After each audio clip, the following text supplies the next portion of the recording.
మా చుట్టూ ఉన్న గీతలు, మా పక్కనున్న సరిహద్దులు మాకు తెలుసు. వాటికి అనుగుణంగానే మేము నడుచుకుంటున్నాం. దయచేసి మమ్మల్ని ఇలాగే ఉండనివ్వండి అయ్యా. మామయ్య, ఇక్కడ ఎవరు అడ్డుగీతలు గీసినా, ఎవరు సరిహద్దులు పెట్టినా కూడా వాటికి మీరంత విలువ ఇవ్వాల్సిన అవసరం లేదు. అలా కాదు సిన్నయ్యా. అలవాట్లేని పని చేస్తుంటే మీరు అడగచ్చు, కానీ ఇది రోజు మేము మా ఇంట్లో చేసే పనేగా.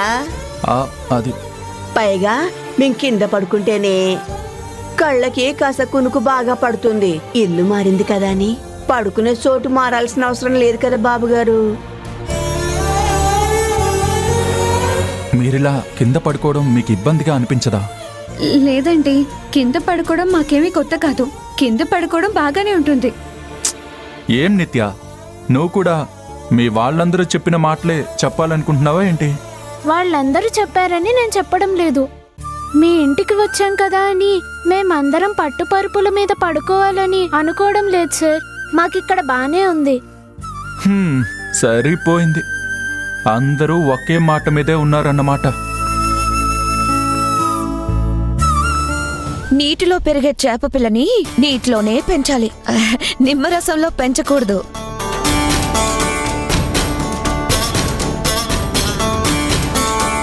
ఇలాంటి విషయాలు ఇక్కడ కొంతమందికి అర్థం కావులే. పదండి.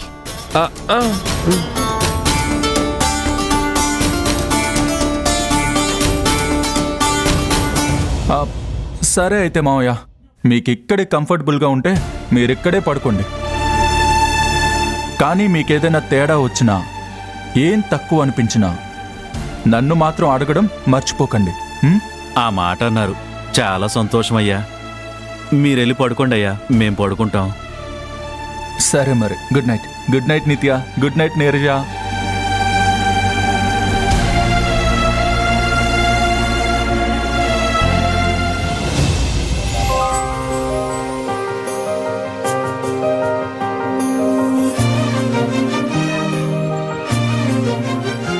హాయ్ నీలవేణి.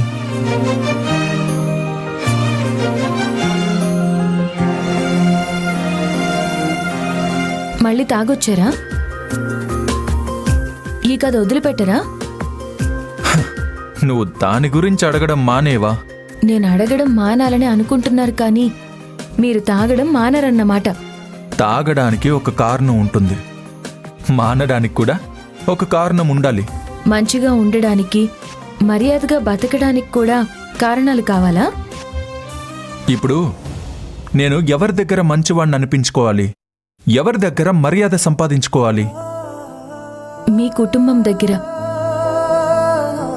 మీ చుట్టూ ఉన్న సమాజం దగ్గర. కుటుంబంలో అర్థం చేసుకునే వాళ్ళకన్నా అపార్థం చేసుకునే వాళ్లే ఎక్కువ. ఇక సమాజం అంటావా, వాళ్ళకి నచ్చినట్టు మనల్ని ఉండమంటుంది, కానీ మనకి నచ్చినట్టు మాత్రం బతకనివ్వదు. వీళ్ళందరి దగ్గర మంచోడిని అనిపించుకోవాలని నాకు లేదు. నేను ఏదడిగినా మీ దగ్గర ఒక సమాధానం ఉంటుందని నాకు అర్థమైంది, కానీ ఒక్కటి మాత్రం గుర్తుపెట్టుకోండి. ఏంటది? మీరు ఆరోగ్యంగా ఉండడం నాకు ముఖ్యం. అందుకే ఇక నుంచి మీరు తాగడానికి వీల్లేదు. అర్థిస్తున్నావా, ఆజ్ఞాపిస్తున్నావా? మీరు ఎలా అయినా తీసుకోండి, తాగడానికి మాత్రం వీల్లేదు.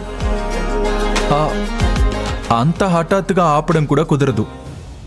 అలా అయితే నేనేం చేస్తానో తెలుసా? ఇంకేం చేస్తావు?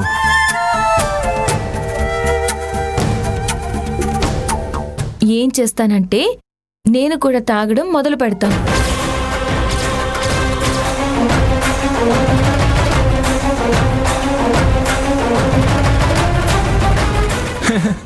అది అంత సులువు కాదు. నేను పట్టానంటే పట్టుదలతో చేసే రకాన్ని. మీరింకోసారి తాగడం చూస్తే నేను కూడా తాగుతాను. సరే సరే, దాని గురించి తర్వాత మాట్లాడదాం. కానీ అదేం కుదరదు. ఇక నుంచి తాగనని చెప్పండి. సరే, ఇంకెప్పుడైనా చెప్తానులే. నా గురించి మీరు తక్కువ అంచనా వేస్తున్నారు. నేను అన్నానంటే చేసి తీరుతాను. అది చూద్దాంలే. అది సరే గాని తిన్నారా? భోజనం తీసుకురానా? ఏ భోజనం గురించి పక్కన పెట్టు, ముందు నీ బాధ్యత గురించి మాట్లాడు. నా బాధ్యత? అవును, నీ బాధ్యతే. మీ నాన్న చెల్లెళ్ళు అందరూ నేల మీద పడుకుంటే నాకెందుకు లేని వదిలేస్తావా? మరేం చేయాలి? వాళ్ళకు కూడా బెడ్స్ అరేంజ్ చేయొచ్చు కదా. నేల మీద పడుకోవడం అనేది మీకు పొరపాటు, కానీ మాకు అలవాటు. వాళ్ళకి నేల మీద పడుకుంటేనే నిద్ర బాగా పడుతుంది. ఆ విషయం గురించి మీరు ఎక్కువగా టెన్షన్ పడకండి. అంతే అంటావా? అంతే. కానీ మా వాళ్ళ గురించి మీరు చాలా ఆలోచిస్తున్నారు. వాళ్ళ మంచి చెడుల గురించి పట్టించుకుంటున్నారు. అది నాకు చాలా బాగా నచ్చింది. నిజంగానా? నిజం తారక్ సార్, కానీ ఒక్క అనుమానం ఉంది. అడగమంటారా? అడుగు. మా వాళ్ళ మీద చూపించే అభిమానం అంతా మీ అమ్మగారిని అవమానించడానికా, లేకపోతే నిజంగానే అభిమానంతోనే ఆప్యాయంగా మాట్లాడుతున్నారా? ఒకప్పుడైతే మా అమ్మ నొచ్చుకోవడం కోసమే మీరంతా నచ్చినట్టు మాట్లాడేవాణ్ణి. కానీ ఇప్పుడు నిజంగా అభిమానంతోనే చేస్తున్నాను. నిన్ను కానీ మీ కుటుంబాన్ని కానీ ఎవరైనా ఏమైనా అంటే నేను అస్సలు ఊరుకోను, వదిలిపెట్టను నేను. చాలా థ్యాంక్స్ తారక్ సార్.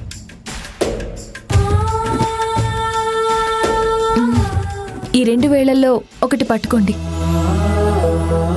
ఆ, ఎందుకు? పట్టుకోండి చెప్తాను. ఇంతకీ దేనికిది? ఆ, లోపల పడుకోవాలా బయట పడుకోవాలా అని. ఆ, ఆ, ఏది పట్టుకున్నాను? లోపల పడుకోవాలని. హ, అమ్మయ్యా. అయినా ఇప్పుడు కూడా లోపల బయట అని ఆలోచించాలా? ఆ?